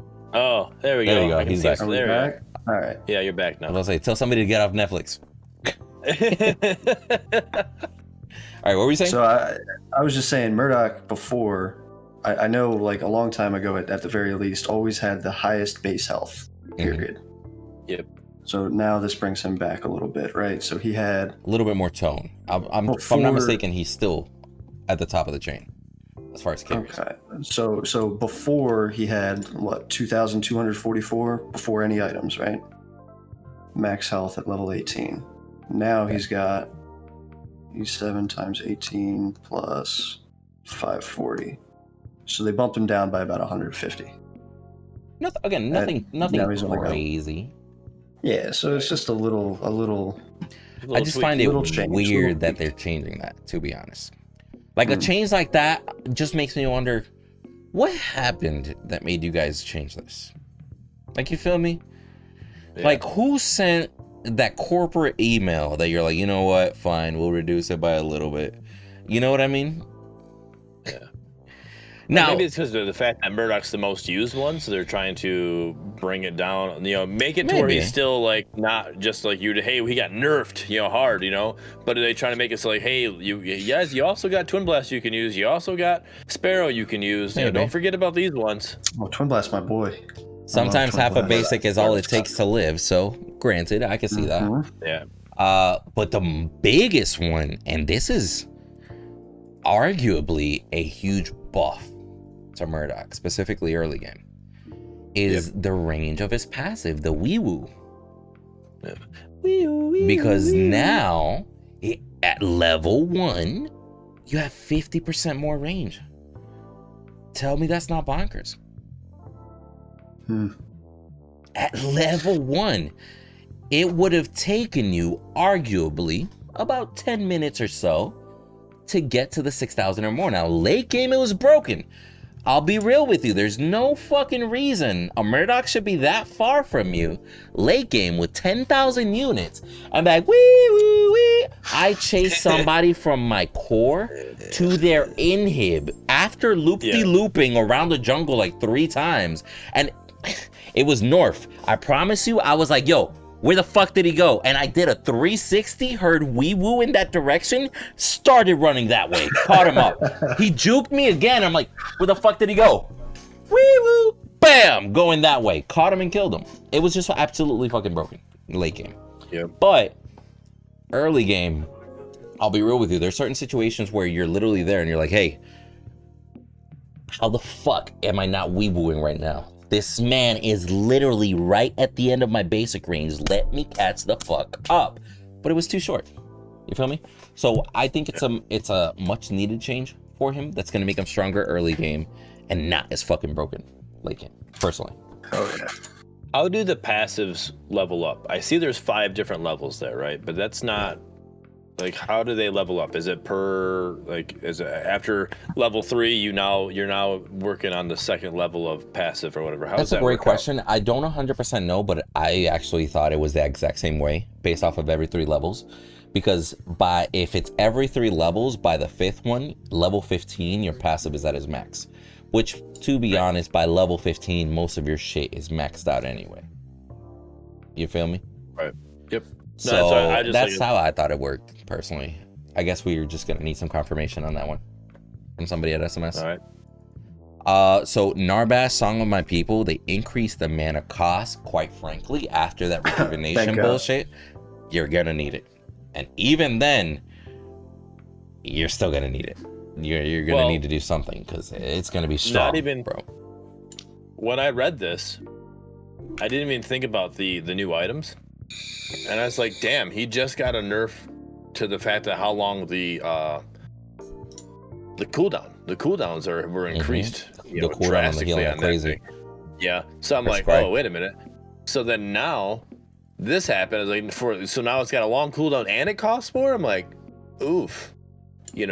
Yeah, but that item, bro. Now, right now, you pointing out the item made me think like, oh, okay, yeah, now it makes sense because I was like sitting there like, oh, that's insane for him, but it makes sense if you put that item. Now, be mindful. It's very important that item is healing received, not healing given. Right. But no.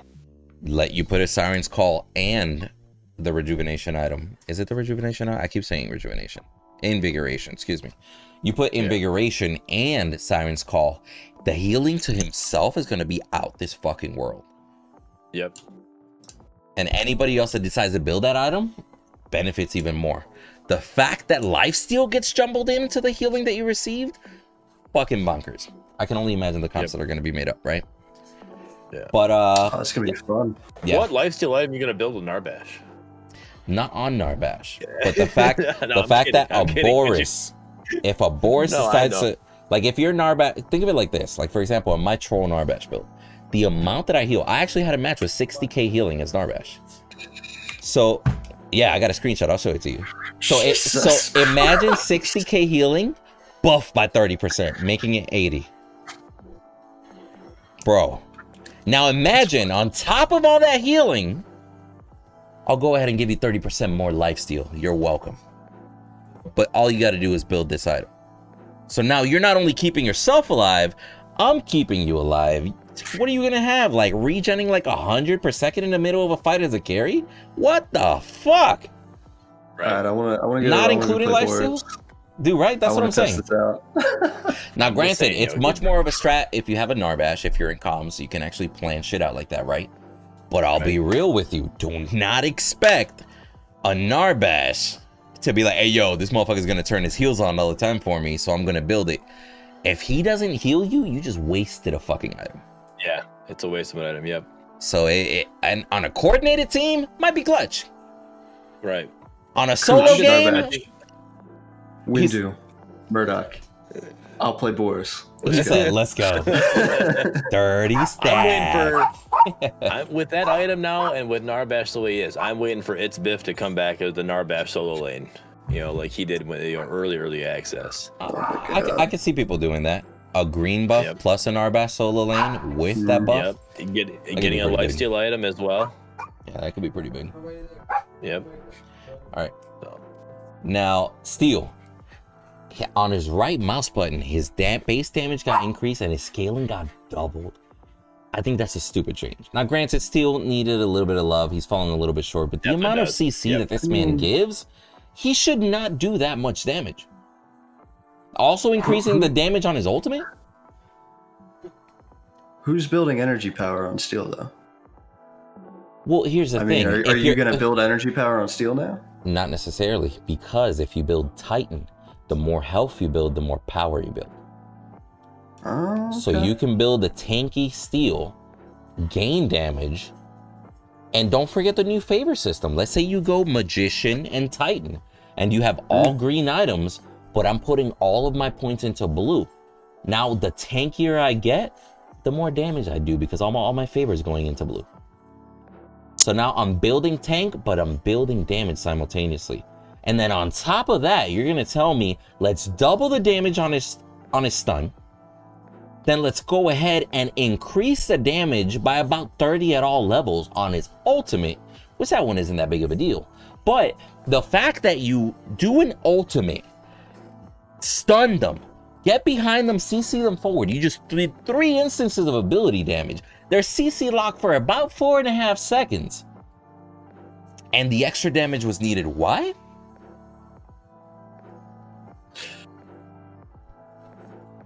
Again, I don't understand that one. That one to me, I'm like, yo, so it honestly I'm not saying that this is the case, but it makes me feel like somebody was a Steel main within the dev team and wanted some love to Steel because he wanted to play more Steel. But that's probably not the case. Besides, I'll be real, I can't explain why.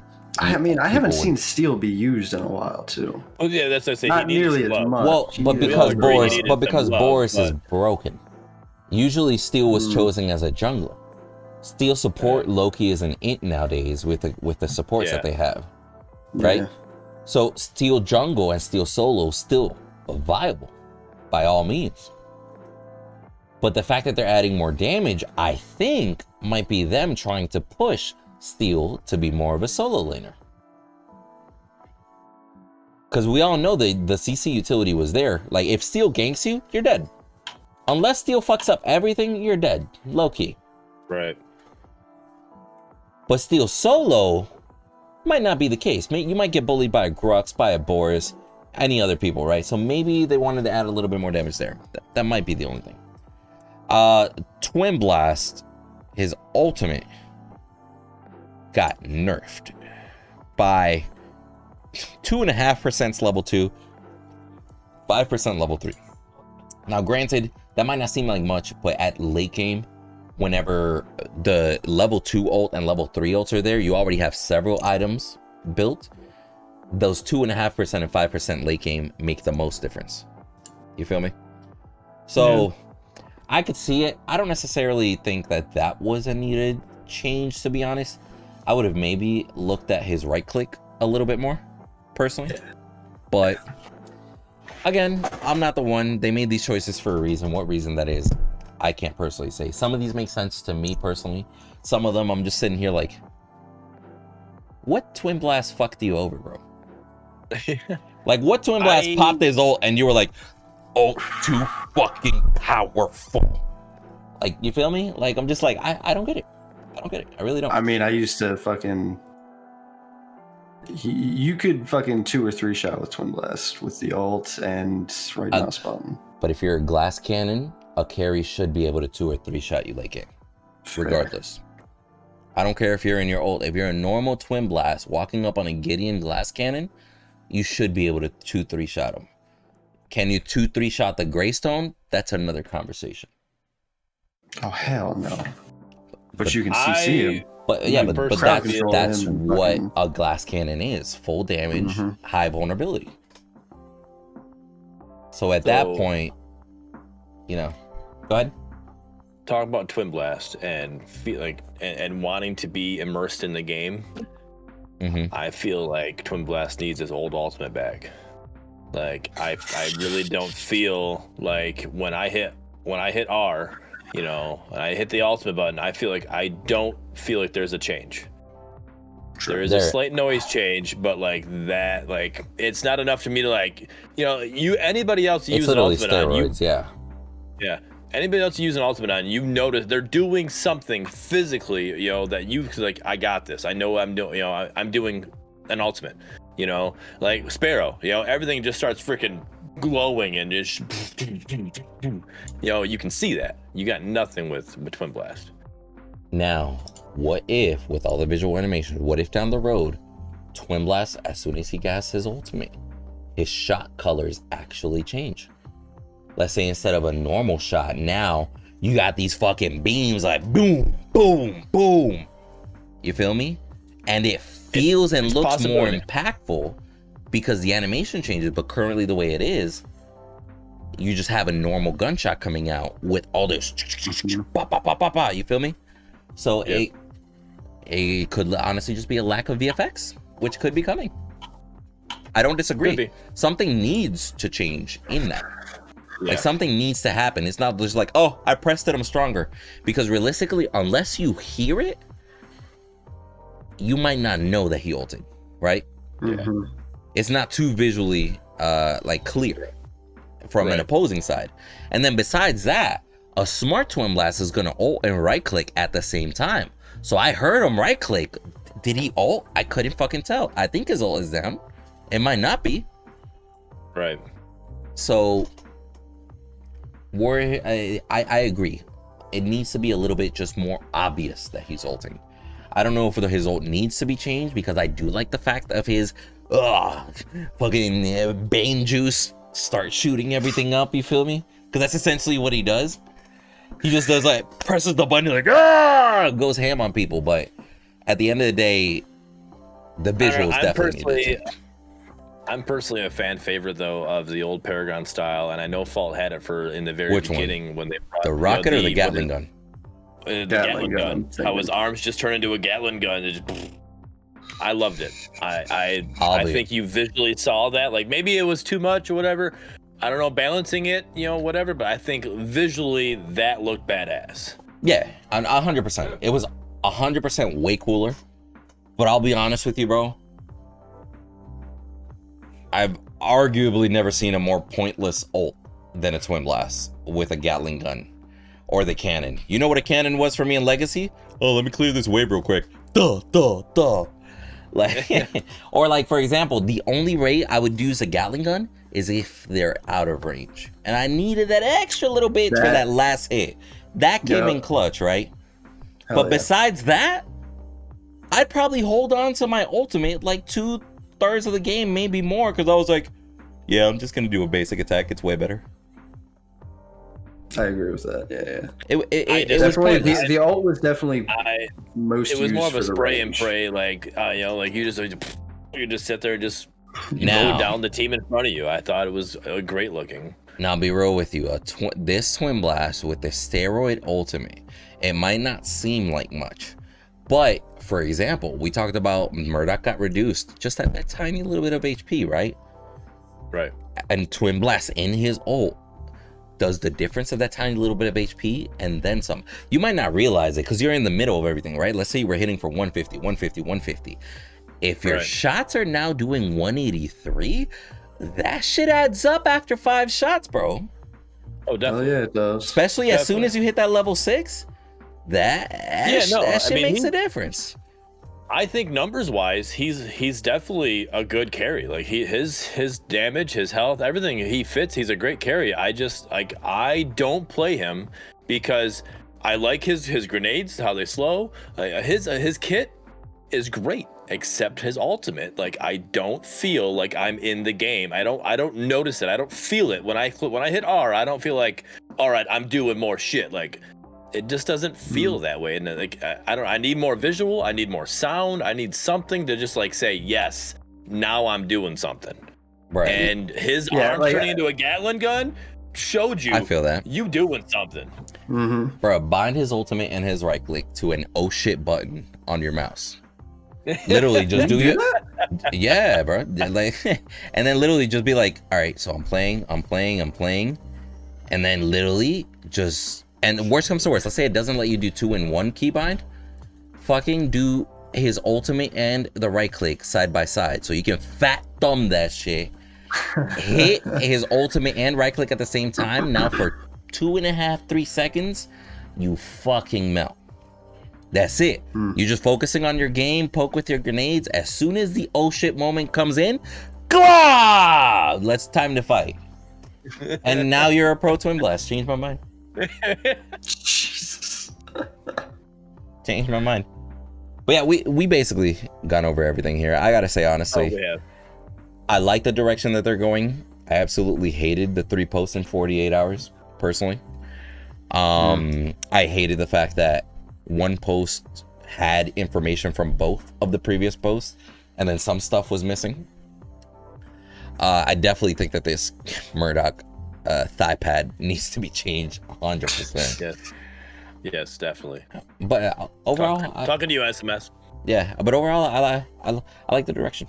I like adding the items. I like the different versatility that's getting added. The mini favor rework, I think, is huge. Might still need a little bit of balancing as far as actual flat stats. But yeah, I think it's going to be huge. Anything you guys want to say before we end? I wanted to ask you both a question, and you can answer together, or take turns either way. I don't care. We added 2 items. There were 2 green items. Let's take the what if situation. Let's say that we're going to add 2 items every patch from here on out, or whatever, for a certain amount of time. What do you think the next 2 items might be? We're thinking, we're thinking we're gonna go blue items. Do you think we're gonna go red items? Do you think white? I mean, I think the next 3 items that are going to be coming out are the 3 that they posted, right? I don't think so. You don't think those are coming next? Tempest Woe, Reign of Fervor, Almighty Gale? They posted 3 jungle items back in November. Yeah. 2 of those 3 were back in November. Okay. Well, okay. You feel me? Mean, they're posting it again like, hey, we're working on it. But in my eyes, amen. Okay, well, so they plan to implement them with the upcoming jungle leveling system. Yeah, so whenever that comes out, maybe you'll see those as well, depending if that's a soon news or more of a, hey, this is for the new map type of news. Who knows? Fair enough. I'll be real. I think it's going to be one out of 2 things. Either the most played classes, for example, probably Mage. I could see them adding new items, or the least played, I could see them adding purple items, trying to get people to get more interest into building more purple, because I could see them adding purple items that benefit because you have another purple item. So now there might not be any favor scaling, but it's like, yo, like for example, Phantom Blade gives you movement speed, the purple boots give you movement speed. Maybe now they might add an item that has a purple item that has an active for movement speed as well, similar to A Shop, but maybe it's not crit based, maybe it's pen based. More pen based on the amount of movement you run in a straight line. Could you imagine the faster you're moving, the more pen you have? Only for 2.5 seconds? Like shit like that would be actually kind of crazy, but it's like, yo, I kind of, for the build that I'm trying to go for, I kind of got to build purple items so I can maximize my build. I want to see shit like that. So I could see them going to both spectrums, either the no love stepchild that needs a little bit of, you know, compassion, like a hug every once in a while, throw some love that way. Or we low-key might just see more mage items, because realistically mages are, even if it's not mages, mage items get built like fucking crazy, whether it be in the jungle, whether it be support. Hell, you could be a grim carry with mage items, you could be a solo laner and build mage items. A Sevarog is still gonna have a cursed remnant Eldritch somewhere in there, or Frame, Eldritch Frame, you feel me? Like, mage items have a lot of love. So I could easily see them adding more just to add build diversity to mage items. Hell yeah. Which is needed. That's what I think. Definitely is. Nope, that's good. All right, homies. It's getting late. I gotta do my thing over here. This is already empty. Yeah. Till the next video. Peace. Peace. Peace.